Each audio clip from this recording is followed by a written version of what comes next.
Welcome to next target. आज 22 मार्च 2021 से related जितने भी मोस्ट इंपॉर्टेंट क्वेश्चन बन सकते हैं करंट अफेयर के, आज हम इस वीडियो में डिस्कस करेंगे।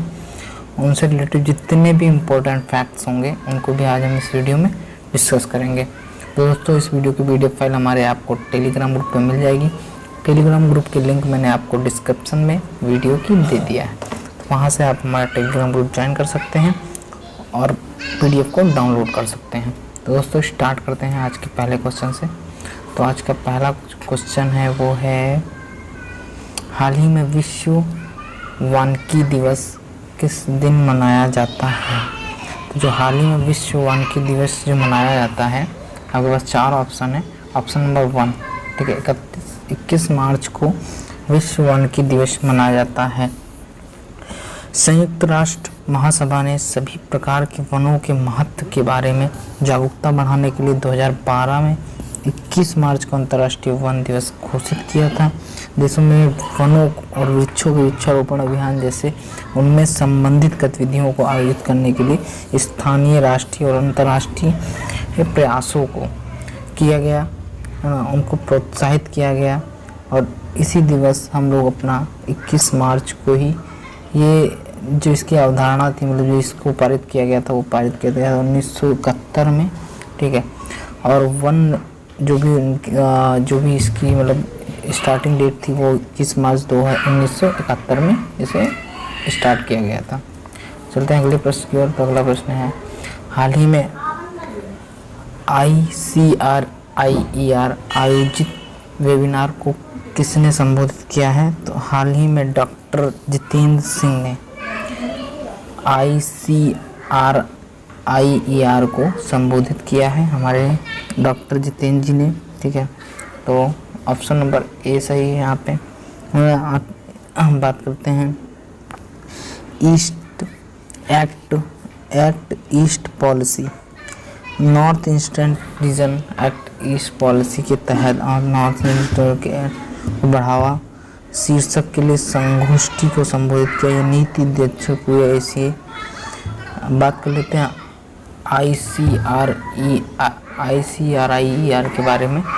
तो अंतर्राष्ट्रीय आर्थिक संबंधों पर भारतीय अनुसंधान परिषद, यह एक स्वायत्त नीति उन्मुख लाभ के लिए नहीं आर्थिक नीति थिंक टैंक है। इसका मुख्य फोकस विश्लेषणों, अनुसंधानों के द्वारा नीति निर्माण का ज्ञानी सामग्री को बढ़ाना, जो भारत के नीति निर्माताओं को सूचित करने के लिए साथ साथ वैश्विक अर्थव्यवस्था के साथ इंटरफेस में सुधार लाने पर लक्षित है। इसका दिल्ली में इसके 2 कार्यालय स्थापित हैं। अध्यक्ष श्री प्रमोद भसीन जी हैं। इसके जो आपके निदेशक हैं वो हैं डॉक्टर रजत कथुरिया, और स्थापित जो हुआ था वो हुआ था 1981 में। बात थी आपकी ICRIER की। हाल ही में ISSF विश्व कप में किसने अपना पहला स्वर्ण पदक जीता है? तो हाल ही में जो ISSF विश्व कप जीता गया है, ऑप्शन नंबर A यशस्वी देशवाल द्वारा ISSF जीता गया है वर्ल्ड कप। स्वर्ण पदक इन्होंने जीता है, ठीक है। जो ICC विश्व कप था, महिला के 10 मीटर एयर पिस्टल फाइनल के भारत के लिए doctor Karni Singh shooting range का में पहला पदक जीती। देशवाल ने अपनी श्रेणी के नेतृत्व करने के लिए 238.8 अंक अर्जित किए। एक अन्य भारतीय निशानेबाज भानु प्रभाकर ने 236.7 अंक के साथ रजत पदक जीता, ठीक है। चलते हैं अगले प्रश्न की ओर। हमारा अगला प्रश्न है, हाल ही में किस रेलवे ने अपनी AC में 3 टियर AC कोच स्थापित किया है? तो जो हाल ही में 3 टियर AC जो स्थापित किया गया है वो किया गया भारतीय रेलवे द्वारा। थोड़ी क्वेश्चन थोड़ा मिसमैच है। इसमें है भारतीय रेलवे ने अपनी AC 3 टायर क्लास कोच की शुरुआत की है, ठीक है। भारतीय इसमें LHB और ये Kapurthala Kapurthala factory railway coach factory. अगला प्रश्न, हाल ही में NAT परीक्षण सुविधा का उद्घाटन किसने किया? तो NAT परीक्षण सुविधा का जो उद्घाटन किया गया है वो किया गया है डॉक्टर हर्षवर्धन जी द्वारा। पहला ऑप्शन नंबर ए सही है। यहाँ पे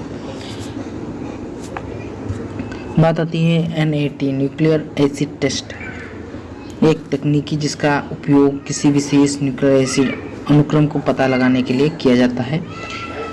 आमतौर पर किसी विशेष प्रजाति या जीव उपप्रजाति का पता लगाने और पहचान करने के लिए इसका प्रयोग किया जाता है। अक्सर वायरस या बैक्टीरिया जैसे रक्त, ऊतक, मूत्र एवं रोगजनक के रूप में भी कार्य करता है। यह एंटीजन एंटीबॉडी के बजाय आनुवांशिक सामग्री को पता लगाता है। ये निश्चित आनुवांशिक सामग्री मात्रा आमतौर पर बहुत छोटी अथवा कम होती है, इसलिए कई NAT में एक ऐसा कदम शामिल होता है जो आनुवांशिक सामग्री को बढ़ाता है, यानी इसकी कई प्रतियां बनता है। ऐसे NATS न्यूक्लियर एसिड प्रोडक्ट परीक्षण NAAT कहा जाता है। अगला प्रश्न आता है हमारा। अगला प्रश्न है हाल ही में किसने अपनी डायमंड जुबली मनाई है? तो हाल ही में INAS 310 ने अपनी डायमंड जुबली को मनाया है। इंडियन नेवल एयर स्क्वाड्रन, भारतीय नौसेना के एक समुद्री टोही स्क्वाड्रन ने अपनी डायमंड जुबली मनाई है। इसने 1961 में कई अभियानों में सेवा प्रदान की और यह समुद्र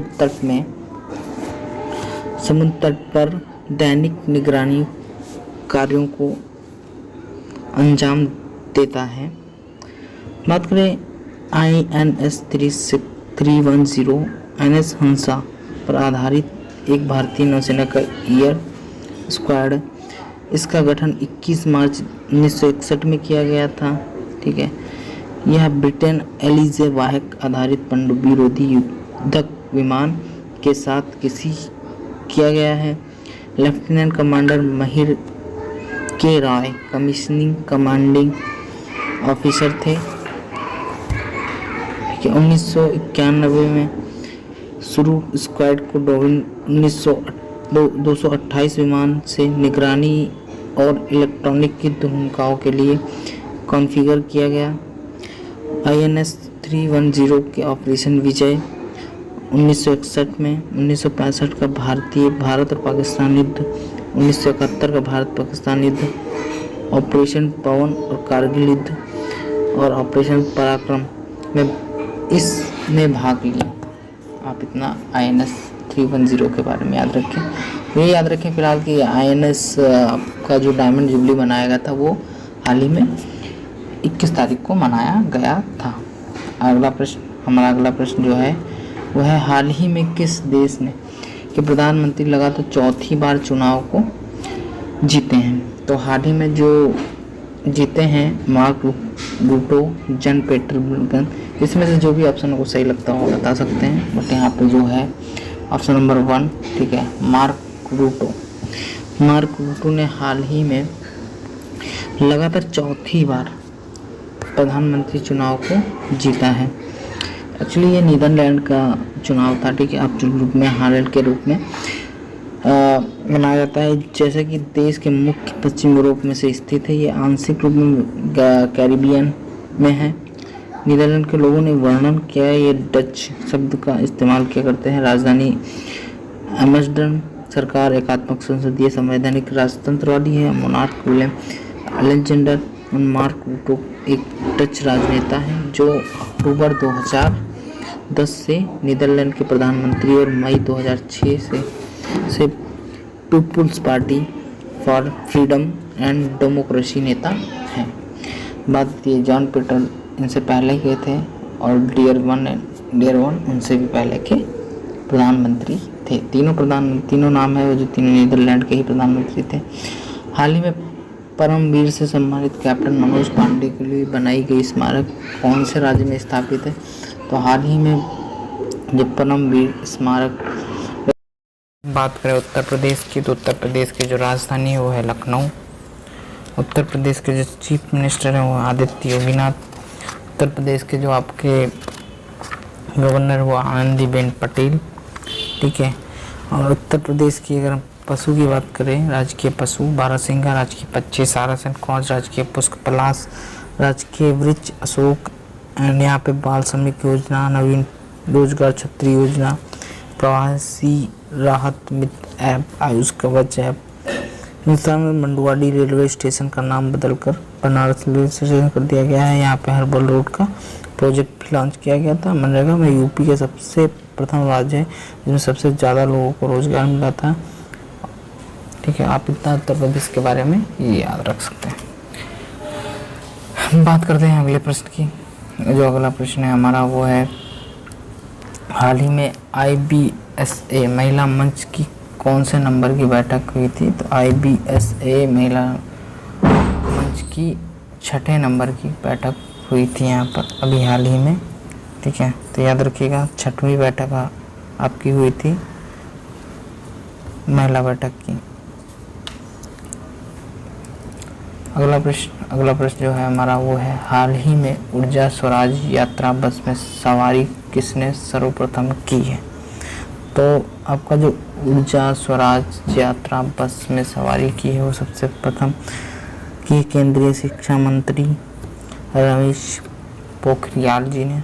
ठीक है, तो आप ये इतना याद रखिएगा। Answer number A, Ramesh Pokhriyal ji ने हाल ही में सर्वप्रथम। अगला प्रश्न, हाल ही में किस विश्वविद्यालय ने शिक्षकों को शिक्षा का पहला खंड जारी किया है? तो अजीम प्रेमजी विश्वविद्यालय ने शिक्षकों का पहला खंड जारी किया है। हाल ही में जूनियर महिला राष्ट्रीय कुश्ती चैंपियन कहाँ आयोजित किया गया है? तो हाल ही में जो जूनियर महिला राष्ट्रीय कुश्ती चैंपियन स्थापित किया केरल में। ठीक है, अगला प्रश्न आता है हमारा, हाल ही में 850 मेगावाट की परियोजना कहाँ शुरू की गई है? तो हाल ही में 850 मेगावाट की परियोजना जो शुरू की गई है वो शुरू की गई जम्मू एंड कश्मीर में। बात करते हैं अगले प्रश्न की, हाल ही में लाइट हॉस्पिटल जना का आधारशिला किसने रखा, किसके द्वारा रखी गई? तो अपने चीफ मिनिस्टर नरेंद्र मोदी जी द्वारा रखी गई है।